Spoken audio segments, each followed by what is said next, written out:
I'm Elisa Mortensen, and this is Undo Redo. Let's take a look at all the things that happen in life that we would like to undo and have a chance to redo. Hello, all my people.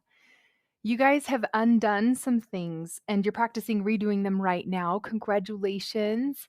Keep telling me your stories and your struggles. I really love reading them, and I will be sharing some of them on an upcoming episode.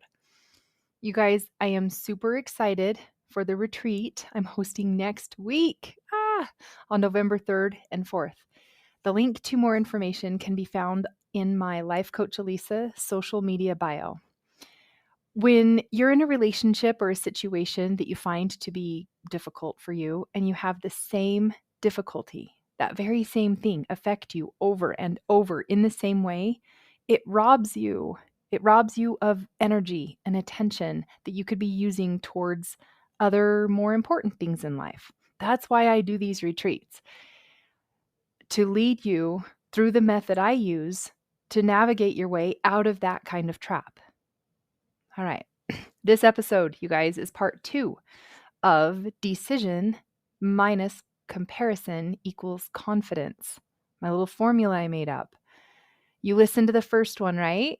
Did you listen to part 1 of this 2-part series? Okay, let's recap it a bit just in case you didn't. The title is what it says, decision minus comparison, all right, equals confidence. Confidence being our goal here. Confidence feels amazing. It's like being certain about ourselves, our life, knowing that we're doing our best and that's all we can do and kind of trusting that. Decision is our starting point to get to your confidence. Every little thing that goes through your mind or in front of your eyes all day long, we make little decisions about. That's where our power lies. When it comes to using decision to compare things, it can be in a useful way sometimes, but it either builds or destroys, depending on how it's done. Okay, here's where part 2 comes in. That was just a little recap of the last one. Here we go. You ready for this?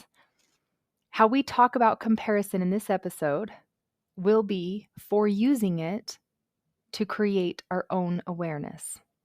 This is a bit advanced, you guys. We will use comparison to find where our biggest growth lies. Okay, maybe some of you don't want to do this work. That's okay too. It's pretty scary. All right. Do you guys know what happens when we find flaws in ourselves? We all know we shouldn't be doing this, but do you know why it isn't an effective practice to have? When we find flaws in ourselves, we then experience our own disapproval because now we're aware of it. Starting to become aware of the areas we're lacking brings about negative thoughts. It can clearly be found in the relationship we have with ourselves, because we all tend to be hard on ourselves. It's totally human of us. It hurts us when we know about it and we do nothing to change. Maybe we don't know how to see it clearly yet. Maybe we don't know in what ways we're being mean or what to do to take care of it. Do you need a coach to help you see it? Because I do. I will be the first to admit that I need that. When we see it on a regular basis, we now expect shame for having flaws. And, well, we don't like feeling shame. So we look outward for some relief. This is how we distract ourselves from our own struggle within. We literally take our attention and focus from the shame and unhappiness about us to looking around at others and finding their lack, which gives us the break we're looking for. Can you guys follow that? We're like, that was a nice break. Your mind will say, because you stopped doing it to yourself for a minute and you did it to someone else, which was so easy and that didn't bring you any shame at all. In fact, it felt good to be above someone in our own mind. It elevated us. So we do it again. We find more flaws with everyone else around us Yippee! All right? It's disguised as being nice to myself. And I feel, temporarily good for doing it. Our brain's like, let's keep that up.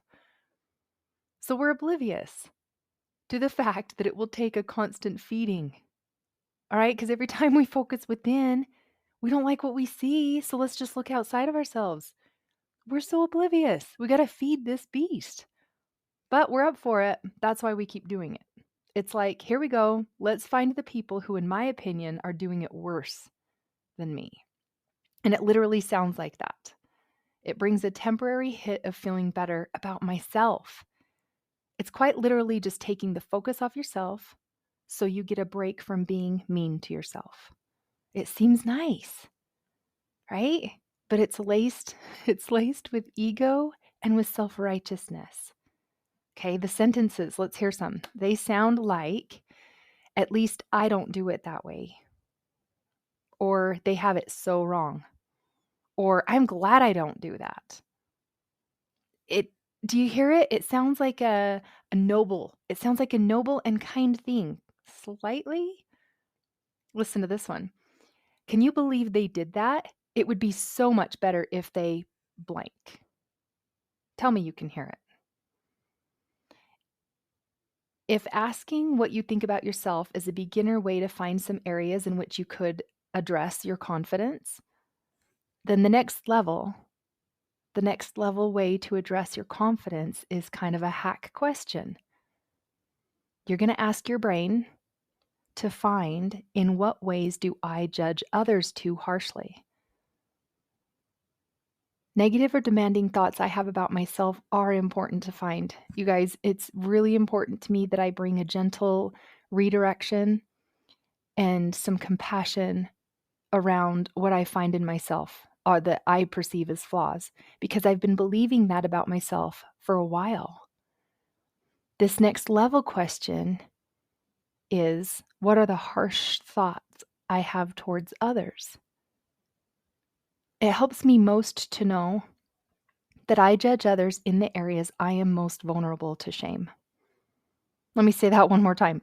It helps me most to know that I judge others in the areas I am most vulnerable to shame. When I put this truth into those simple words, it makes sense that I would want to break from being hard on myself. And I would want to take my negative attention off myself and deflect it outward. Why is it so hard to just love me right where I'm at? Loving yourself isn't a selfish or arrogant thing. When I love myself, it doesn't feel selfish or arrogant. It did at very, very first. I'll admit it felt very un-Christ-like. Like I thought I had to put others first. And I suffered in many unnecessary ways along the years. In the scriptures, Mark says, love your neighbor as yourself. It tells us what will happen. It's been there the whole time. What if we said it like, you love yourself as you love your neighbor? What if we stated it like that? State it like a fact. Can you see it then? Unless you're loving yourself at the expense of others, which I don't think many of us are, you can and you get to love you. And that grants you access to love them just as they are. You just as they are, and them just as they are, without being opinionated about any of it. It will open you up to the possibility of not needing to withhold love from yourself, because you'll clearly see that is how you show up for others. Our need for judging and flaw finding, it just continues. It continues because we're not allowing ourselves to feel confident. Just like in the last episode, I want to just give you the permission to feel confident. Can you see how it gets in the way? Like our need to have opinions about everything else around us? It appears as a comparison to others. It originates inside us as flaw finding. Focusing in the areas of which we fall short over a long period of time, as we practice it over and over and over, I'm focusing on my flaws, finding everything I do wrong, beating myself up for it, and repeating this cycle. Once it's practiced for a very long time, it's just believable. We think it's a fact. Oh, I'm just not. Oh, I'm just this.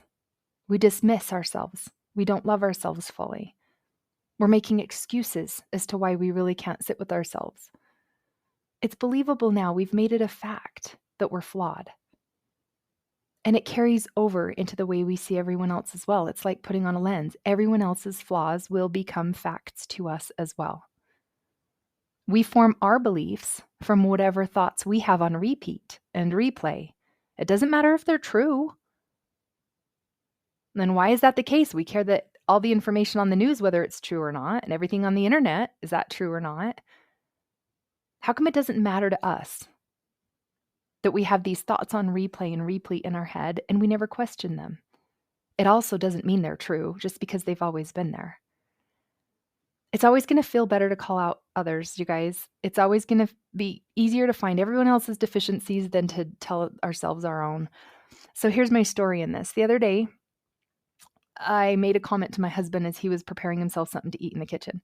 It was something like, remember, we're going to go out to eat later. He's like, why did you feel the need to say that? And at the time I said, oh, it's because you can forget sometimes and then you're not hungry when we go when it's time to leave. Later on, I realized why he would feel as if he had been shamed over this decision. It's clearly an area which I shame myself. I mistrust myself in this area. I could hear myself in my head later as I was thinking about it. If I were to really pay attention, I hear myself doubt my ability to balance my food intake sometimes. I have some poor thoughts about my food choices. I don't always give myself the trust and confidence in that area. I question myself. I question if my mind really knows how to discern the difference between like biological hunger versus emotional eating versus habitual food urges and all the other things. I was looking outside of myself for relief from my own mind at that very moment. My own voice in my own head was comparing what I was doing, which was not eating, to what he was doing, which was making himself some food, and why should I care? But I was getting relief from my mean thoughts, questioning my own decisions by directing it towards him. Let's break it down. My comparison was me doing it better than him. Truth is, he gets to eat when he wants, and really, to which, what do I care? But I police myself. That's what I do. And my thought was, well, at least I'm not doing that. I should let him know. Totally unloving, totally self-righteous, totally laced with ego. I see it in my thoughts like I work so much harder than everyone else, or they don't do their job as good as I do mine, or, like it's because I want to answer to me doing a good job and act like I'm better at working than everyone else because I maybe do it longer. But that's a sign that I don't have strict enough boundaries with my tasks and my life. And it's kind of like my work's taking over. And I don't trust myself in that area. I get overwhelmed and it overtakes me. Like I don't have good balance in that. You are in charge of you. And you are not choosing it because it's easier to sit around and talk bad about others, right?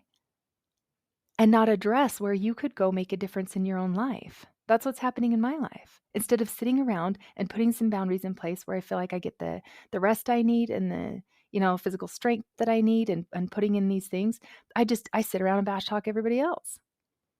Other thoughts that I have may be like, well, I don't sit around like that. I use my time really well. Or at least I save my money and use it only in necessary ways. Or look at the way they flaunt themselves. I'm so much more humble than that. I don't need attention and accolades like that. Like, those are some of the thoughts that just pop in my head and I don't have to run with them. All of these thoughts can give you insight for what needs your awareness. What do you think needs to be let go of? What decision needs to be made by you in order to redirect your mind and intentionally give love and acceptance in place of finding flaws in both you and them? Confidence is not having to be against anything. Confidence isn't having to prove anything to feel better. It just feels good already. When you love your own body, you don't talk about what others look like. When you love the way you parent or how you work, you're not looking to get in anyone else's way or be a when you love the way you parent or the way you work, you aren't looking to find flaws in others in those areas. When you live the two basic thoughts of confidence, the first one is, I know how to do everything, or trust that I can figure it out and handle any emotion that comes along. And the second thought, I know I'm not perfect. I love and accept myself regardless of my perceived imperfections. Now, none of us want to raise our hands when we're asked, like, hey, who struggles to love others? Because, comparison really does rob us of having confidence. And we're not going to be the first ones to raise our hands and be like, I judge others harshly. Confidence is loving us and loving them. It goes hand in hand. When you catch yourself having a harsh opinion about someone, how do you use it as a gauge for the work you need to do and what you need to face with yourself in being confident in that area? How do you bring love, grace, and compassion more fully to yourself, which grants you access to more grace towards them? That's how it works. It's an eternal truth. Some of us get so upset of ourselves when we realize we're judging others and we don't know how to stop. Well, I've just explained to you how to undo that and redo that. You've got this. Get in touch with me with any questions this may have surfaced for you. I love hearing from you guys and your take on things and your angles. How do you apply what I talk about on the podcast? I want to chat with you. I want to guide you through what this looks like for you to uplevel yourself into the next amazing empowered version of you that's more confident. Go to lifecoachalisa.com and sign up for a time to chat with me for free. You've got to try this out for yourself. Bring me the worst you've got. I promise I'm up for it. All right? Talk to you next week.